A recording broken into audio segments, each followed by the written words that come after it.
खबर आजमगढ़ से है। अस्पतालों में लगातार 24 घंटे सेवा दे रही स्वास्थ्य कर्मियों में शामिल स्टाफ नर्स, जिन्हें स्वास्थ्य व्यवस्था की रीढ़ कहा जाता है, अब वह नए पदनाम से जानी जाएंगी। शासन से मंजूरी मिलने के बाद अब स्टाफ नर्सों को उनकी वरीयता के हिसाब से अब नर्सिंग अधिकारी, सीनियर नर्सिंग अधिकारी, सहायक नर्सिंग अधीक्षक, उप नर्सिंग अधीक्षक, नर्सिंग अधीक्षक और मुख्य नर्सिंग अधिकारी के नाम से जाना जाएगा। नए पद का नाम मिलने से शहर के मातवरगंज स्थित जिला महिला अस्पताल में सीएमएस डॉक्टर विनय कुमार सिंह ने सभी नर्सिंग स्टाफों को मिठाई खिलाकर बधाई दी।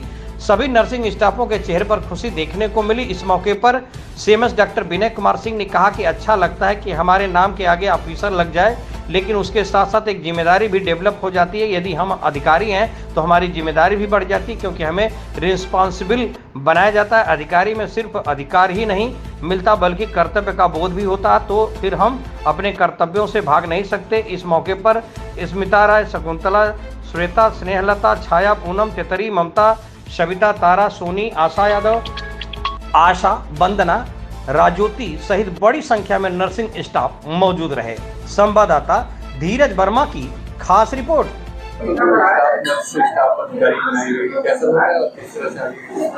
सबसे पहले तो मैं अपने मुख्य चिकित्सा अधीक्षक महोदय को बधाई देना चाहूँगी, जिन्होंने हमारे इस नए पदनाम को स्वीकार भी किया और उसके लिए सेलिब्रेशन करके हम लोग को बहुत बधाई भी दी। ये पद की लड़ाई हम लोग बहुत पहले से लड़ रहे थे। काम के सापेक्ष हमारा पदनाम हम लोगों के लिए स्वीकृत नहीं था, लेकिन कल 21 सितंबर को जब ये पदनाम घोषित हुआ है कि नर्सिंग ऑफिसर बनाया जा रहा है स्टाफ नर्स को, तो बहुत ही खुशी हुई है हम लोगों को। महसूस बहुत अच्छे, जब कोई पदनाम आपके अनुरूप मिलता है, जो हम डिमांड करते हैं वो चीज़ पूरी हो जाती है।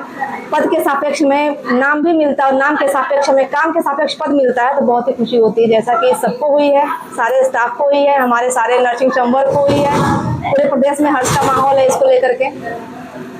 क्या वजह है? वजह खुशी की है। खुशी की वजह यह है कि हमारे उत्तर प्रदेश सरकार के अपर मुख्य सचिव दीपक कुमार साहब ने एक शासनादेश जारी किया है और उस शासनादेश के तहत जो हमारे संवर्ग की सबसे ज़्यादा कर्मठ संवर्ग है, जो 24 घंटा तीमारदार से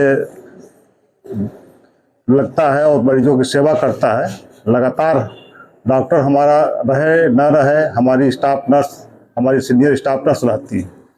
इन लोगों की बहुत दिन से डिमांड चल रही थी कि हमारे संवर्ग का जो नाम है, पदनाम, उसको चेंज किया जाए, क्योंकि डॉक्टर्स के बाद सबसे अच्छी डिग्री इन लोगों के पास होती है और तनख्वाह भी सबसे ज़्यादा होती है। हमारे संवर्ग में डॉक्टर्स के बाद दूसरे नंबर की तनख्वाह हमारे नर्सिंग ऑफिसर्स का होता है। ये डिमांड चल रही थी, हम लोग भी इसका समर्थन कर रहे थे, क्योंकि मैं एसोसिएशन से भी हूँ, ये समर्थन कर रहे थे। तो ये 21 सितंबर को ये शासनादेश जारी हुआ और ये हायर लेवल से हुआ, मतलब सिर्फ प्रिंसिपल सेक्रेटरी से नहीं हुआ बल्कि एडिशनल चीफ सेक्रेटरी के माध्यम से हुआ है। तो आज ये खुशी का दिन हमारे पूरे संवर्ग के लिए, हमारे लिए भी है, हमारे सहयोगियों के लिए है। तो इसको हम लोग सेलिब्रेट कर रहे हैं और मैं सबको बधाई दूंगा। हमारे साथ इन लोगों ने बेहतर काम किया, हॉस्पिटल को भी बेहतर बनाया और दिन रात लगी रहती हैं और बहुत सारी बातें होती है जिसमें हमारी झड़प भी सुननी पड़ती है, डांट भी सुननी पड़ती है, फिर भी मरीजों के लिए लगातार तत्पर रहती है। चीज़ों को रोज हम बदल रहे हैं। तो अब इन्हें अब किस अन्य नाम से जाना जाएगा? अब जो हमारी पहली पायदान थी जिससे भर्ती होती थी वो स्टाफ नर्स बोलते थे, उसको अब नर्सिंग ऑफिसर बोलेंगे। अगला पद होगा सीनियर नर्सिंग ऑफिसर का, इसके बाद होगा उप नर्सिंग चिकित्सा अधीक्षक का, फिर होगा चिकित्सा अधीक्षक का, जिसको मातृका बोलते थे मेट्रन। इस तरह से नाम हो गए ऑफिसर, सीनियर ऑफिसर, उप अधीक्षक और अधीक्षक। ये चार लेवल का इनका बनेगा।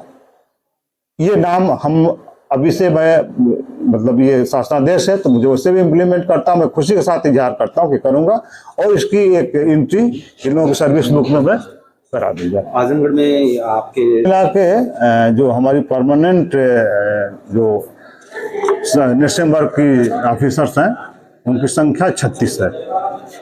तो 36 में जो जिस रैंक का होगा, नर्सिंग ऑफिसर बनेगा, कोई सीनियर नर्सिंग ऑफिसर बनेगा, कोई उप नर्सिंग अधीक्षक बनेगा, कोई नर्सिंग अधीक्षक बनेगा। सीनियर के हिसाब से जैसे हमारे यहाँ होता है ना, मेडिकल अफसर होता है, सीनियर मेडिकल अफसर होता है, कंसल्टेंट होता है, सीनियर कंसल्टेंट होता है, प्रमुख मतलब deputy CMO, CMO, register CMO, फिर एडी, उसी तरह से इन लोगों का भी है, लेवल 1, 2, 3, 4 करके है। तो ये पद नाम इस तरह से चलेंगे। बस एक चीज़ मैं और कहना चाहूँगा आप लोगों से भी और आप लोगों से भी, कि जैसे अच्छा लगता है कि हमारे नाम पे आगे ऑफिसर लग गया, लेकिन उसके साथ साथ एक रिस्पॉन्सिबिलिटी भी डेवलप होती है। यदि हम ऑफिसर हैं तो हमारी रिस्पॉन्सिबिलिटी बढ़ जाती है, क्योंकि हमें रिस्पॉन्सिबल बनाया जाता है। अधिकारी में सिर्फ अधिकार नहीं मिलता है, बल्कि कर्तव्य का बोध भी होता है। और हम फिर बच्चों की तरफ भाग नहीं सकते, साहब हमसे क्या मतलब है, हम तो छोटे हैं वो बड़े हैं। आप छोटे नहीं रह गए ना, आप ऑफिसर बन गए। तो ऑफिसर की रिस्पॉन्सिबिलिटी भी उसी हिसाब से आप लोग करते हैं, बेहतर और बेहतर करेंगे। आप लोगों के साथ हमारी शुभकामना है। और मैं चाहूँगा कि आप भी मीडिया के माध्यम से इस बात को समाज में ले जाएं कि एक बहुत ही संवेदनशील और पढ़ा लिखा संवर्ग है, और लगातार अपने, भाई ये भी एक महिला है, इनके भी अपने परिवार होते हैं, इनके भी अपने बच्चे होते हैं, परिवार को भी देखते हुए, बच्चे को देखते हुए, पति को देखते हुए हमारे हॉस्पिटल में दिन रात, सुबह किसी की ड्यूटी है, शाम को किसी की ड्यूटी है, रात में किसी की ड्यूटी है, दिन रात लगी रहती हैं पारिवारिक जिम्मेदारियों का। हम पुरुष लोग तो ऐसा नहीं करते हैं। हम घर में जाएंगे तो हम उम्मीद करते हैं कि हमें चाय भी कोई दूसरा आदमी दे। ये थक के जाती है तो भी हमें चाय देती है। तो इस चीज़ का हम कद्र करें। हम हॉस्पिटल में आते हैं यदि अपने मरीज के साथ, तो इस चीज़ का ध्यान रखें। ये हमसे दोगुना समाज में काम कर रही है। अभी समाज हमारा बदल रहा है। भाई हमारे पिताजी कभी भी अपनी माँ को पानी नहीं दिए होंगे। मैं